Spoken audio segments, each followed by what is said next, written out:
2025년도 1월달 시작할 때 과연 올해는 어떻게 보낼까? 라고 하는 그런 생각이 들곤 했었는데 벌써 12개월하고 28일이 훅 지나가 버렸습니다. 지금 올해가 4일 정도 남았는데 4일이 지나면 다시금 2026년도 새해가 됩니다.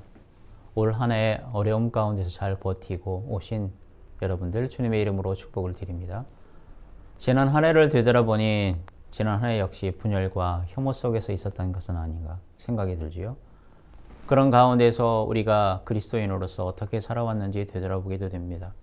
그래서 오늘 본문 말씀은 복음과 세계 변화 가운데서 우리 그리스도인들은 어떠한 위치에 있고 어떻게 2026년도 맞이해야 될지 그 방향성에 대해서 알아보는 시간을 갖도록 할 것입니다. 고린도후서 5장 14절과 19절을 축으로 변화하는 세계 속에서 변하는 것과 변하지 않는 것, 2026년도를 맞이하는 신앙적 실천 방향을 제시하는 그러한 순서로 오늘의 말씀을 나눠보고자 합니다. 그렇다고 하게 되면 시대진자로서 무엇이 변했는가 세 가지로 말씀을 드릴 수 있을 것 같아요. 분열이 구조화가 됐다, 혐오의 일상화다, 기독교의 주변화다. 분열의 구조화라고 하는 것은 우리 정치적인 부분이나 문화적인 부분, 종교적인 부분, 세대 간 대립 가운데서 의견 차이가 아니라 정체성 투쟁으로 전환됐다고 하는 거예요. 생각해 보세요. 예전에는 사람들이 다른 의견을 갖고 있을 수 있잖아요. 의견 차이가 있다. 그렇게 되면 의견을 좀 좁혀가면서 타자를 설득하는 그러한 시간도 갔는데 요즘은 의견 차이가 뭐로 바뀌어요? 차별로 바뀌어요. 타자를 설득하는 것이 아니라 다른 사람들에 대해서 뭔가 함께 갑시다라고 하는 것이 아니라 오히려 타인을 어떻게 해요? 제거하려는 그러한 서사로 이동해 버렸어요. 불과 몇 해가 되지 않았을 텐데 왜 이런 일들이 벌어졌을까? 리더가 바뀌어서 그랬을까? 아니면 기술 과학이라고 하는 정보로운 부분들이 사람들로 하여금 참지 못하게 하는 걸로 바뀌어서 그럴 건가? 여기에 더해서 시대전자는 두 번째 일상의 그 혐오화가 됐죠. 혐오가 일상화가 됐어요. 먹고 사는 부분 힘들어서 이것이 나의 탓이 아니고 구조적인 탓이라고 하는 부분. 그래서 미움이 혐오로 바뀌고 혐오로 인해서 폭력까지 수반되는 그런 걸로 작동하게 되죠. 관계가 친밀한 부분에서 뭐로 바뀌어요? 영수증 처리하듯이 내가 이만큼 주었으니 당신도 이만큼 나에게 달라고 하는 그런 관계의 거래화가 됐어요. 관계의 영수증화가 돼버린 그러한 일상을 우리는 보내고 있는 것은 아닌가 싶어요. 오프라인 가운데서도 대화 가운데서도 또한 온라인 가운데서 여러 가지 SNS를 통해서도 그렇고 즉각적으로 뭔가 클릭하는 부분 바로바로 넘어가는 숏폼에 의해서 우리의 생각을 계속해서 여유 있게 심호흡하고 나서 나아가는 것이 아니라 잠시 호흡을 멈추게 되면 생각이 바로바로 넘어가는 다른 숏폼으로 넘어가는 그러한 풍토 가운데서 우리가 여기에서 여유를 찾는 것이 아니라 사랑을 찾는 것이 아니라 치근함을 찾는 것이 아니라 혐오로 바뀌어가는 그걸 우리는 경험하게 되죠. 더욱더 이것이 우리 종교 안에서 그리스도교 안에서 기독교 안에서도 일어나고 있어요. 기독교가 이미 주변화가 됐지요. 기독교가 더 이상 우리 대한민국의 문화적 다수의 목소리가 아니에요. 복음이 사회적인 권위로 작동하는 시대가 있었어요. 앞서 나가고 궁유한 부분에 대해서 또한 먼저 진취적으로 나아갔던 그러한 일들, 정의와 사랑을 동시에 갖고 갔었던 대한민국의 기독교가 이제는 뒷전으로 물러나고 사람들로 하여금 손가락질 받고 지탄받는 그러한 시대를 통과하고 있는 것은 아닌가 생각이 듭니다. 과연 정인 공동체로서 제대로 될 설 자리가 있을까라고 의기심을 갖는 그러한 사람들도 많이 있게 되죠. 여기에서 멈출 수가 없어요. 시대적인 진단 가운데에서 분열과 혐오화, 기독교의 주변화가 되는 부분에 있어서 과연 그렇다고 하게 되면 본질은 뭘까? 성경이 우리에게 얘기해주는 변하는 세상 가운데서 변하지 않는 것은 무엇일까? 성경은 우리에게 알려주고 있죠. 우리가 함께 읽었던 말씀이에요. 고린도후서 5장 14절에서 19절의 이 말씀이 비가역적 진실이라고 하는 것 기억하는 저와 여러분이 되기를 원합니다. 조금 어려운 한자 말이네요. 비가역적 진실이라고 하는 말은 변한 후에는 다시 뒤로 돌아갈 수가 없다. 변한 방향으로 앞으로 나아가야 된다. 표대를 향해서 나아가야 된다고 하는 이 말이 비가역적 진실임을 기억하는 저와 여러분이 되기를 원합니다. 그리스도의 사랑이 우리를 강권하시도다. 14절의 말씀. 이건 다시금 뒤로 돌아갈 수 없어요. 비가역적이에요. 그 받은 명령대로 앞으로 나아가는 일이죠. 그리스도의 사랑이 우리를 강권하고 계시다. 그러면서 뭐를 강권하고 있냐면 우리의 정체성을 잊지 말라고 하는 부분이죠. 올해 2025년도 사시면서 조금 덜 악하게 살았는데 새롭게 살고 싶다라고 하는 마음을 갖게 된다고 하게 되면, 그러면 누구든지 그리스도 안에 다시금 있게 되면 새로운 피조물이라고 하는 정체성을 갖게 된다고 하는 27절의 말씀을 기억하는 저와 여러분이 되길 주님의 이름으로 축복을 드립니다. 근데 더 놀라운 것은 정체성이 회복이 됨과 동시에 우리에게 사명까지 주셨어요. 직분까지 주셨어요. 12월이 되게 되면 당회에서 어떤 직분을 받고 싶다고 그렇게 예의가 있고 설왕설래함에도 불구하고 어수선한데 18절의 말씀은 우리로 하여금 우리가 받은 직분이 있다고 하는 것 알려주게 되죠. 화목하게 하는 직분을 우리가 받았다고 하는 말. 주셨기 때문에 아멘하고 은혜로 응답으로 받게 되면 화목하게 하는 직분을 우리가 받은 줄 믿습니다. 그래서 우리가 이 받은 정체성과 직분을 갖고 복음을 전달하는데 죄가 그들에게 돌리지 않고 자에게 있다고 하는 예수 그리스도의 십자가로 살아갈 수 있다고 하는 부분이죠. 이 말씀은 도덕적으로 윤리적으로 자기 개발이 아니죠. 이 말씀은 우리가 함께 읽었던 이 말씀은 우리의 존재를, 우리가 실존의 존재를 전환해라, 바꿔라라고 하는 그 선언임을 기억하는 저와 여러분이 되길 원합니다. 우리 그리스도인의 사회적인 정체성을 얘기해주고 있어요. 우리 그리스도인들은 화목의 중개자다. 우리 그리스도인들은 십자가의 증언자에서 출발해야 된다고 하는 것. 이거는 변할 수 없다. 세상이 아무리 분열되고 이 세상이 아무리 혐오 가운데 있고 우리 기독교가 여러 사람들에 의해서 주변보로 걸지라도 결국 이 말씀은 변하지 않는다. 그리스도의 사랑이 우리를 강권한다. 그런즉 그리스도 안에 있으면 새로운 피조물이라 화목하게 하는 직분을 받았다. 죄를 그들에게 돌리지 않고 우리가 과연 어떤 삶으로 살아가야 되는지 화목의 중개자로 십자가의 증언자에서 출발한다고 하는 것 기억하게 되면 새롭게 다가오는 2026년도 우리 그리스도인으로서의 실천 4가지 방향이 나온다고 하는 것 기억하길 주님의 이름으로 축복을 드립니다. 과연 뭘까요? 4가지로 말씀을 드린다고 말씀을 드렸어요. 가장 중요한 건 정체성이죠. 이가 무슨 말일까요? 나는 누구의 논리 위에서 사는가? 나는 여당 편이야, 나는 야당 편이야. 정치적인 편가리.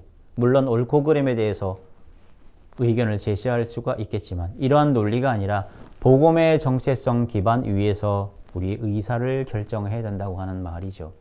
나는 과연 어느 편에 설 것인가 보다는 내가 있는 자리에 복음의 질서를 세우고 있는가에 더욱더 먼저 생각하는 저와 여러분이 되길 원합니다. 복음의 질서를 세운다고 하는 말, 복음의 질서라고 하는 것은 어떤 걸까요? 예수 그리스도의 마음을 일상에 가져오는 얘기예요.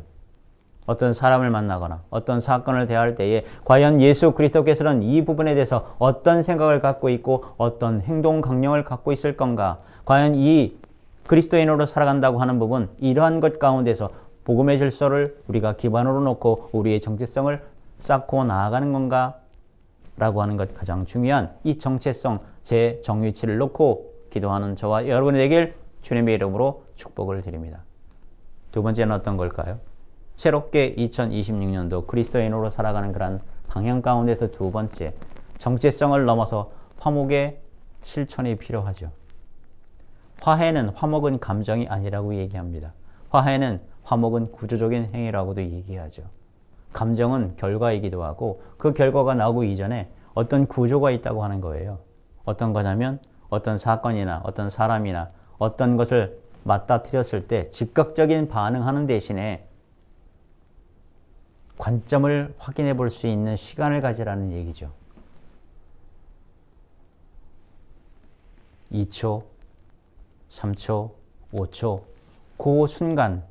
그 순간을 잠시 호흡을 가다듬고 인내하고 참으라는 얘기를 성경은 우리에게도 얘기해 주고 있습니다. 그리고 과연 어떤 언어를 내뱉을까? 두 번째 그 기술이죠. 정죄하는 문장으로 내뱉을까? 내 책임이 아니고 당신 책임이지라고 손가락질하는 그러한 모든 행동적 언어의 절제를 가져야 된다고 하는 말이죠. 참게 되면 과연 상대방이 어떤 배경 가운데 이걸 하게 됐지? 호흡을 가다듬는 일이죠. 그래서 관계적 문장을 사용하겠다라고 생각을 하게 되고 훈련을 갖게 되면 화목의 어떤 실천을 하게 되고 화목의 기술을 우리 몸에 습득을 해야 된다고 하는 것이 새롭게 다가오는 2026년도 우리가 해야 될 두 번째 그러한 방향성이죠. 더군다나 중요한 건 갈등의 삼각화를 거부하는 일이에요. 남이 만든 적대 구조에 들어가지 않는 일이에요. A와 B라고 하는 가운데서 함부로 들어가지 않는 일이죠. 개입할 때에 과연 주님께서는 어떤 마음가짐으로 우리가 개입하기를 원하실까? 어떤 언어를 쓰기를 원할까? 어떤 행동을 하기를 원할까? 여러 가지 부분에 대해서 고민하는 것 가운데에서 결단하고 할 때에 화목하는 그러한 삶이 이루어진다고 하는 것 기억하는 저와 여러분이 되기를 원합니다. 세 번째 2026년도 우리 그리스도인이 나아가야 될 방향은 진리 수호와 더불어서 마음의 그 경영에 대해서 생각해 보는 일이죠. 진리를 수호한다고 하는 것 기준은 뭐냐면 우리의 생각이나 우리의 감정이나 정서나 우리가 속해 있었던 그러한 공동체에 주장하는 이데올로기가 아니고 말씀을 기반으로 해서 성경을 기반으로 해서 기도와 찬양 가운데에서 했었던 그 신학적 근거에 의한 그러한 영성을 기준으로 놓고 진리를 수호하는 우리가 되어야 한다고 하는 부분입니다. 그렇다고 하게 되면 마음의 경영을 이뤄낼 수가 있겠지요. 지킬 만한 것이 있으면 내 마음을 지켜라라고 하는 부분. 그리스도의 그러한 마음, 빌립보서 2장에 나와 있던 그러한 말씀, 온유와 겸손 가운데에서 그렇게 십자가의 길을 갈 때에 진리도 수호되고 마음의 경영이 새롭게 벌어지는 어떤 일들에 대해서 담담하고 담백하게 올곧게 나아갈 수 있다고 하는 것을 알려주는 그 말씀이 바로 우리가 함께 읽었던 말씀입니다. 이렇게 진리 수호와 마음 경영 이후에 세상 속으로 흔들리지 않게 실천적으로 파송되어 나가는 그러한 삶을 우리가 사는 것 아닙니까? 교회 안에서의 어떤 샬롬이라고 하는 평안이 세상 속으로 축복 가운데 파송돼서 나아갈 때 단순히 이 안에서 진리를 보존하는 것뿐만 아니라 진리로 살아내고 자유스럽게 사랑으로 증언하는 방향으로 나아간다고 하는 것, 그러한 화살표를 따라서 나아가는 저와 여러분이 되길 주님의 이름으로 축복을 드립니다. 가장 중요한 것 네 번째, 본질로의 회귀죠. 십자가 중심의 삶을 다시 한번 기억해야 한다고 하는 부분입니다. 기억하는 것뿐만 아니라 삶의 방침으로 삼고 한 발 두 발 뚜벅뚜벅 앞으로 나아가야 된다고 하는 부분이죠. 지금까지 살아왔던 인간적인 성공, 어떤 주변의 영향력, 또한 세력을 확장한다고 하는 중심에서 그런 생각에서 벗어나서 상처와 손해를 감수하는 화해의 능력으로 전환된다고 하는, 이동한다고 하는 오늘의 말씀을 기억하는 일입니다. 교회의 미래가 여러분 어디에 있을까요? 세력 확보가 아니라 교회의 미래는 화해의 능력에서 결정된다고 하는 오늘의 말씀을 기억하는 저와 여러분이 되길 주님의 이름으로 축원을 드립니다. 그래서 지금 이 순간 할 수 있는 첫 번째 게 무엇일까요? 대화 가운데 상대방과 대화할 때 적대적인 문장이 하나가 있다고 되면 잠시 멈추고 나는 당신의 관점을 이해하고 싶은데 핵심은 무엇일까요? 미소를 짓고 말하고자 하는 핵심이 무엇인지 물어보십시오. 그 문장으로 시작을 하게 되면 우리가 화목하게 하는 직분, 십자가의 메시지, 그걸 갖고 복음의 질서, 예수 그리스도의 그 뜻과 예수 그리스도의 그 말씀을 생활 가운데서 놓고 그걸 기준으로 해서 보다 나은 삶으로 전진해 나갈 수 있지 않을까요? 그래서 뉴스를 소비할 때도 감정으로 즉각적으로 하는 것이 아니라 과연 이것이 우리 기도의 식별로서의 판단할 때 옳은 것인지 거짓된 것인지 판단하면서 소비자로서 나아가는 우리가 될 수 있을 것입니다. 자, 오늘 하루의 시작은 오늘 나는 과연 화해의 직분자로 살 의향이 있는가 묻는 것부터 시작할 수 있을 것입니다. 여러분, 우리는 화해의 직분자로 십자가를 통해서 나아가는 그러한 정체성을 갖고 있는 그리스도인임을 기억하면서 올해 잘 견디고 잘 버티시고 지금까지 오셨던 그 하나님의 은혜에 따라서 다시금 다가오는 2026년도 새로운 태양, 또 빛나는 새벽별 예수 그리스도와 더불어서 한 발 두 발 십자가를 지고 나아가는 저와 여러분이 되길 주님의 이름으로 축원을 드립니다. 기도하겠습니다. 고마우신 하나님 아버지 감사합니다. 변하는 것은 무엇이고 변하지 않는 것은 무엇인지 확인해보고 주님께서 우리에게 말씀하시는 본질적인 것, 그리스도의 그 사랑, 강권받은 그 사랑, 그리스도 안에 있으면서 십자가의 그 사랑을 짊어지고 나아가는 우리가 되도록 만들어 주시옵소서. 기독교가 대한민국 사회에서 주변부가 될지라도 기독교가 탄생할 때에 그 주변부에서 시작했던 것 기억하고 다시금 그때의 그 마음가짐을 아버지 기억하면서 정인되는 삶, 정의와 사랑을 바닥에 깔고 십자가의 길을 나아가는 우리가 되도록 만들어 주시옵소서. 이 모든 말씀 주 예수 그리스도의 이름으로 기도 올리옵나이다.